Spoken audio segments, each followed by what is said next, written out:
Welcome to Vedansh educate.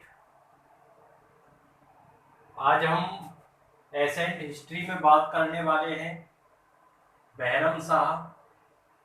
Bairam Shah का जो शासन काल था वो 1240 से 1242 तक रहा।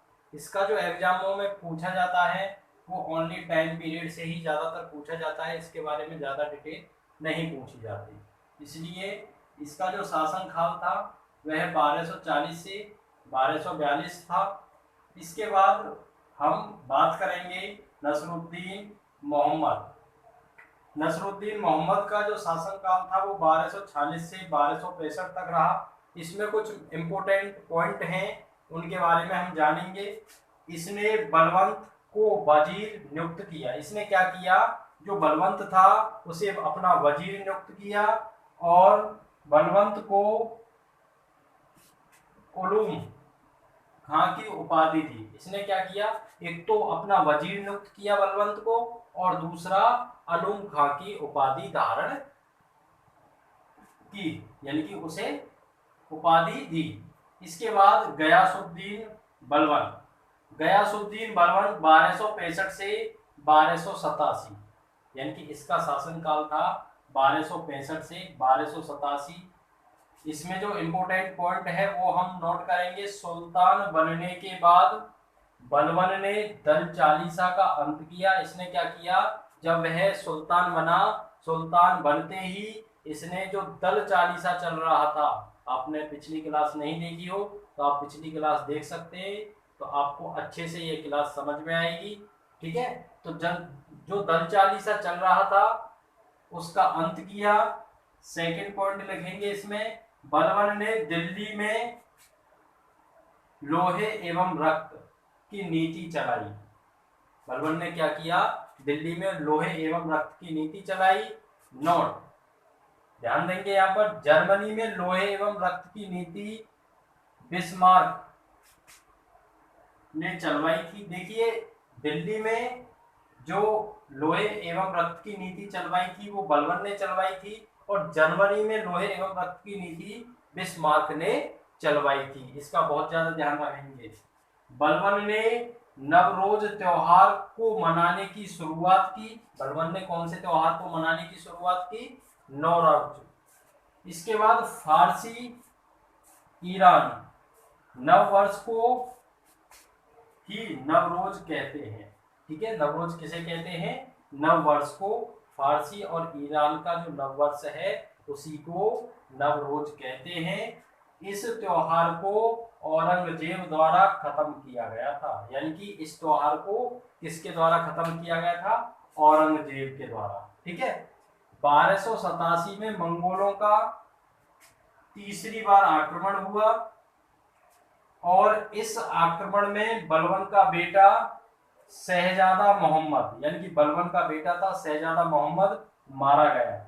1287 में बलवन अपने पुत्र की मृत्यु से दुखी होकर,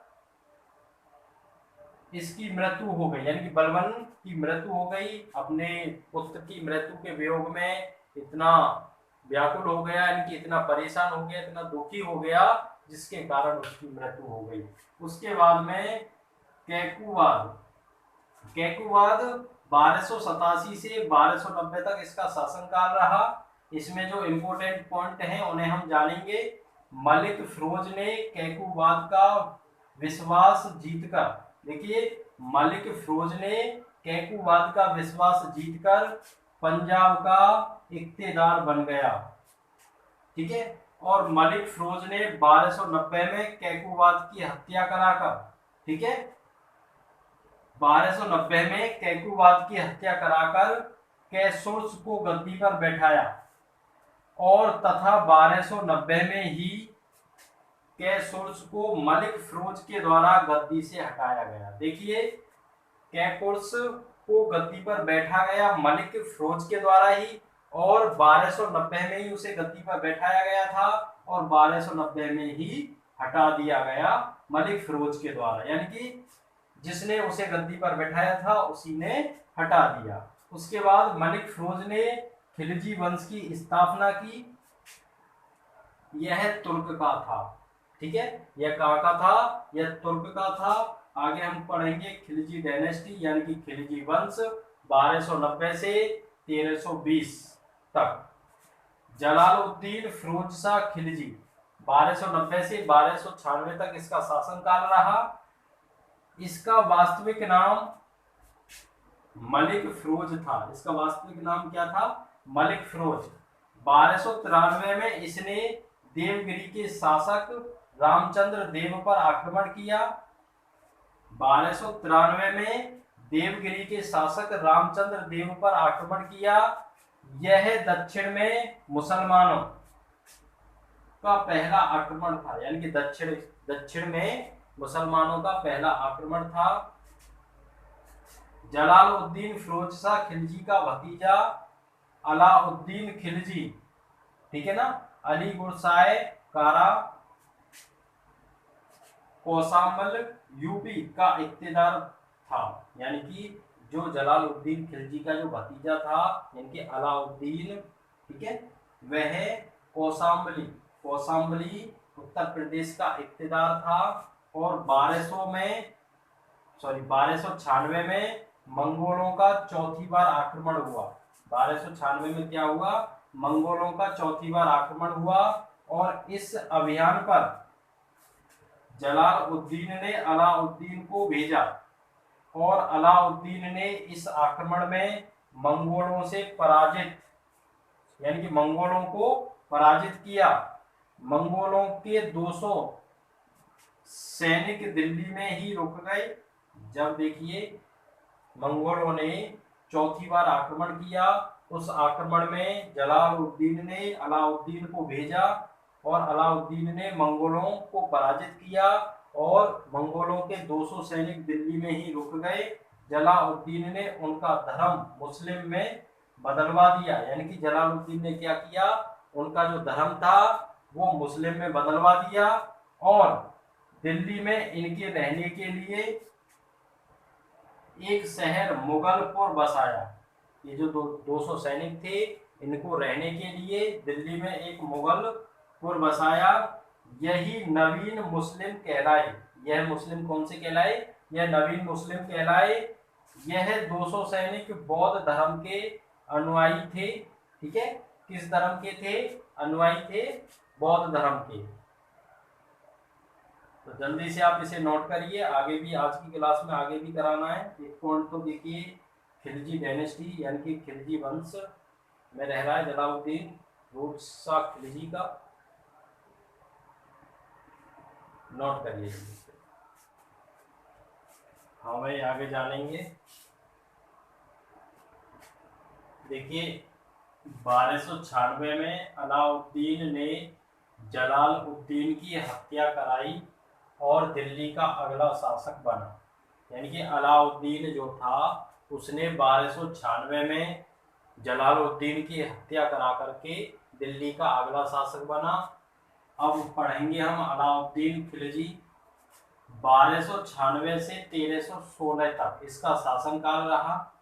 संस्कृत के जोधपुर अभिलेख में इसकी तुलना देवता से की गई है। देखिए जो संस्कृत का जोधपुर अभिलेख है उसमें अलाउद्दीन खिलजी की तुलना देवता से की गई है।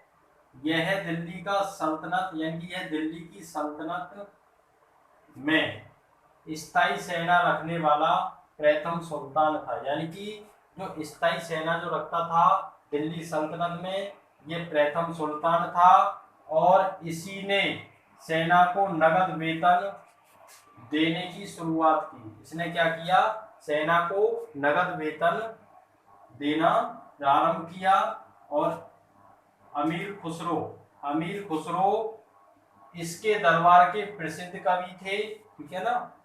इनका बर्थ उत्तर प्रदेश के कासगंज में हुआ था। इन्होंने तोताए हिंद और सितार और तबला बनाया। इनकी जो बोली थी वो खड़ी बोली थी, गवाली गायक थे। इन्होंने कश्मीर को धरती का स्वर्ग कहा। तो आज की क्लास में इतना ही रहेगा। किसी विद्यार्थी का कोई डाउट है तो वो हमें, मैं यहाँ पर फ़ोन नंबर लिखता हूँ, सीधा डायरेक्ट पूछ सकता है कॉल करके। 8077461737। ठीक है। दूसरा, ये देखिए पहला है, दूसरा फोन नंबर 9105447686। ठीक है। ये दो फोन नंबर मैंने यहाँ पर नोट कर दिए। आप किसी पर भी, किसी स्टूडेंट का कोई भी डाउट है तो वो हमें कॉल करके सीधा पूछ सकता है, उसकी समस्या का तत्काल निवारण किया जाएगा। आज की क्लास में इतना ही रहेगा, आगे मिलते हैं कल नेक्स्ट क्लास के साथ। Thanks, bye bye, take you.